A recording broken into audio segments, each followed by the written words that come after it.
Hello YouTube, welcome to the Clarinet Masterclass for the YouTube Symphony Orchestra. My name's Chris Richards and I'm Joint Principal Clarinet of the London Symphony Orchestra. It's not really a clarinet solo, it's a duet with the horns, a trio with the horns. Sometimes you're playing with them, sometimes you're answering their phrases. So you really need to be aware of exactly what the horn part is. And if you are, that'll come across in your audition. It'll be very clear that you've done your homework. Also, with the horns, you need to make sure that you're producing the sort of sound that will blend well. The tessitura of the clarinet in this piece is very high, and it's quite easy to stick out. But you don't want to do that. You want to sort of elegantly be the icing on the cake in this trio. Other crucial thing you'll find from your score is the cello line has solid triplets all the way through, right through the whole trio. So you're sort of committed to your tempi. Maybe you can take a little time in one or two corners, but basically it's got to be fairly strict.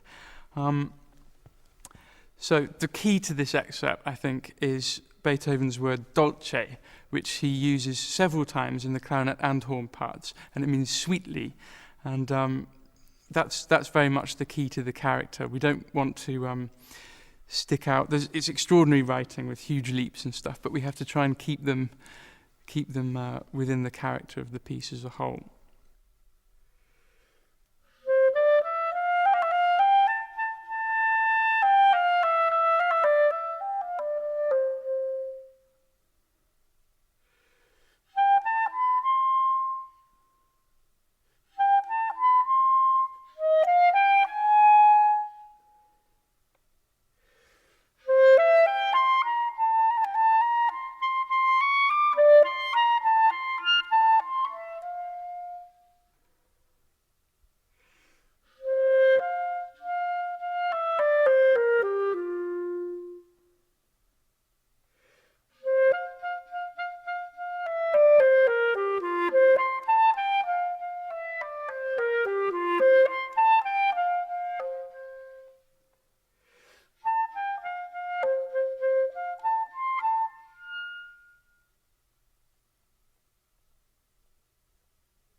So once you've opened your score of the Mendelssohn Midsummer Night's Dream, you'll see that the whole scherzo is dominated by the sound of the flutes.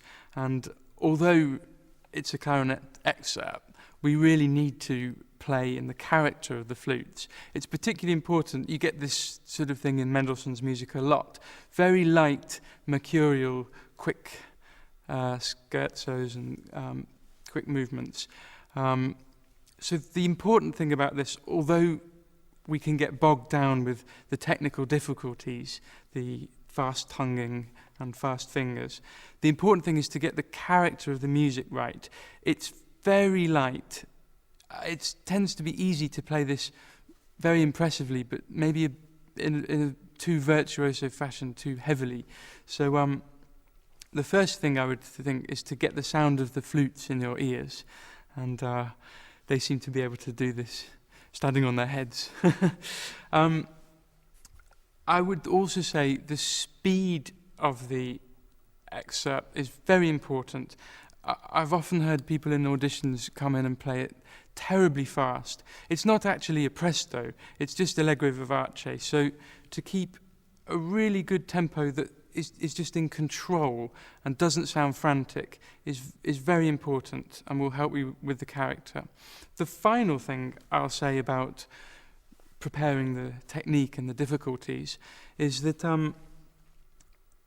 if you think of the phrasing and the sound of the thing, then a lot of these things will fall into place. If you think of every bar being like this, you will get bogged down. But if you think of longer 4 or even 8 bar phrases, it will just help the whole thing settle and have a good feeling about it.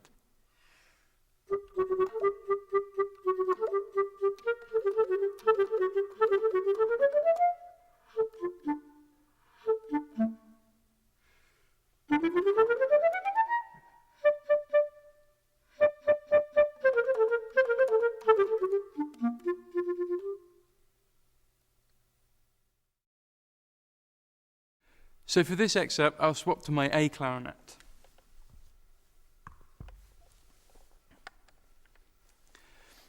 So the Alborada from Rimsky-Korsakov's Capriccio Espagnol is a very exuberant piece of music. It's complete contrast to what we've played before, which has been largely very intimate.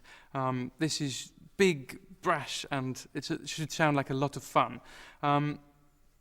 The key to playing this excerpt, I think, is to get your trills really sounding dazzling.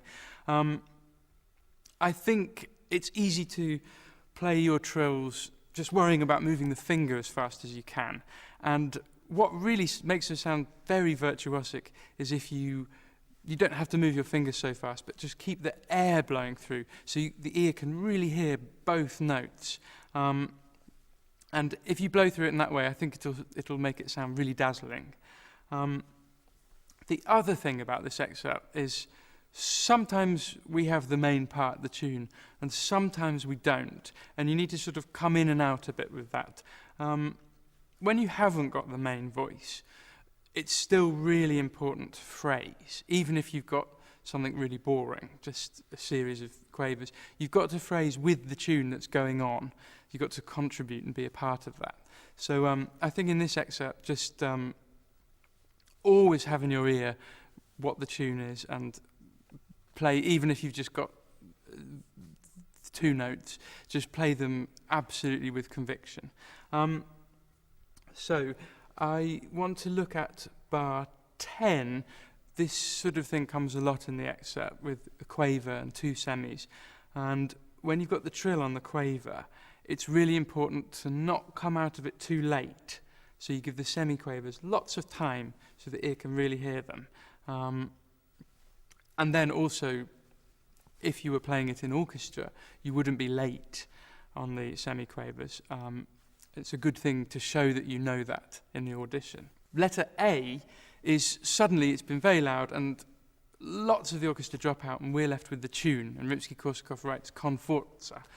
So I think this can be very full, very loud, especially as you've got a bit of competition. We're the only instrument with the tune, but there's horns, bassoons and strings playing underneath, and you've got to cut through that. So it can be very extrovert. Have fun with it.